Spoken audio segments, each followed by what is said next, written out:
You've done this before. The lights go out, and for 1 second, before your brain catches up, you go still. You listen. You check the corner of the room that doesn't quite make sense in the dark. You know nothing is there. You know it every single time. And yet your heart rate spikes anyway. Here's what almost nobody tells you. That reaction has nothing to do with monsters, and it's not really about lions either, though lions are part of this story. It's about a rule written into your brain so long ago that it predates language, predates fire, predates almost everything you'd call human. The rule is simple and a little unsettling. Your brain would rather be wrong 1,000 times than right once, too late. For 300,000 years, that single rule is the reason your ancestors are your ancestors. And everyone who didn't run that calculation isn't anyone's ancestor at all. Tonight, how that rule got built, what it cost to learn the hard way, and why. Long after the lions are gone, it's still running every time the lights go out. To understand why this rule got written into you, you have to understand how badly your eyes actually work at night. Your eyes are built for daylight. Roughly 6 million cone cells in your retina give you color and sharp detail. But they need real light to work at all. Drop the light low enough and your cones go effectively blind. What's left are rods, built for motion and rough shapes in near total darkness, but colorblind and fuzzy on detail. Now compare that to what was hunting you. A lion's eyes contain a structure called the tapetum lucidum, a reflective layer behind the retina that bounces light back through the eye a second time. It's the reason cat eyes seem to glow in headlights. It gives lions, leopards, and hyenas night vision roughly 6 to 8 times more sensitive than yours. So picture the actual math of a night on the African savanna 200,000 years ago. You, functionally half blind, against animals that could see you clearly. That is not a fair fight. That is not even a fight. That's a feeding. This isn't speculation. It's measurable. Biologist Craig Packer and colleagues studied decades of lion attacks on humans in Tanzania and published their findings in the journal PLOS One. What they found?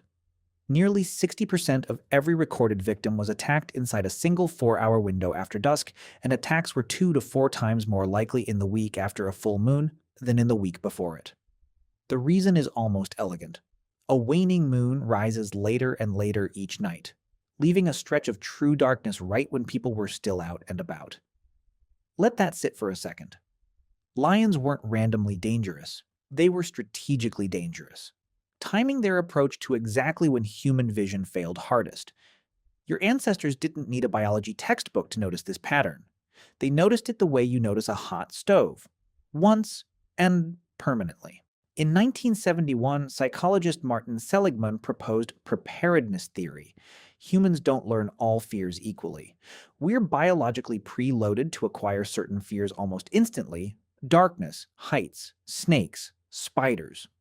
While statistically far more dangerous things, like car crashes or electrical outlets, take repeated exposure or explicit teaching before we fear them properly. Why the difference? Evolutionary math. If your ancestor misjudged a shadow as a predator, and it wasn't, the cost was a wasted adrenaline spike.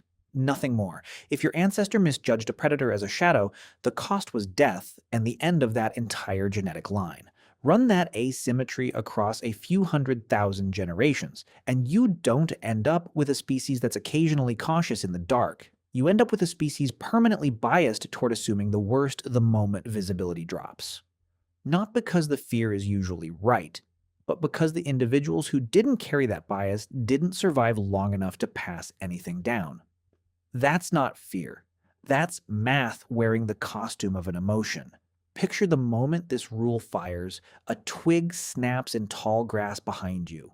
You don't get a vote. Your body has already turned toward the sound, already tensed, already flooded with adrenaline, a full half-second before the conscious part of your brain even catches up to ask, what was that?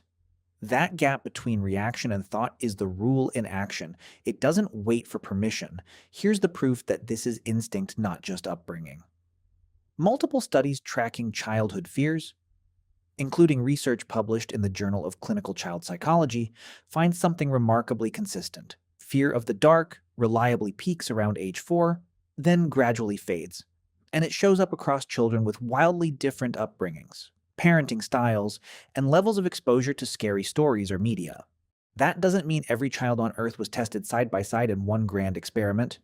It means this same timing keeps showing up, study after study, regardless of what any given kid was or wasn't exposed to. That kind of consistency doesn't look like something you teach a child. It looks like something a child is born already carrying. No streetlights, no moonlit glow bouncing off clouds. On a true new moon night in the open, you would not be able to see your own raised hand in front of your face. In that kind of darkness, your ears and nose become your only early warning system, and both are worse at pinpointing distance and direction than your eyes ever were.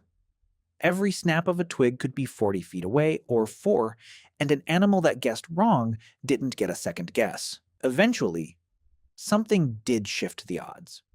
Fire. Once early humans could reliably control it, with some of the oldest solid evidence for controlled fire use coming from sites like Wonderwork Cave in South Africa, dated to roughly 1 million years ago. A burning fire created a rough zone of safety that most nocturnal predators wouldn't cross.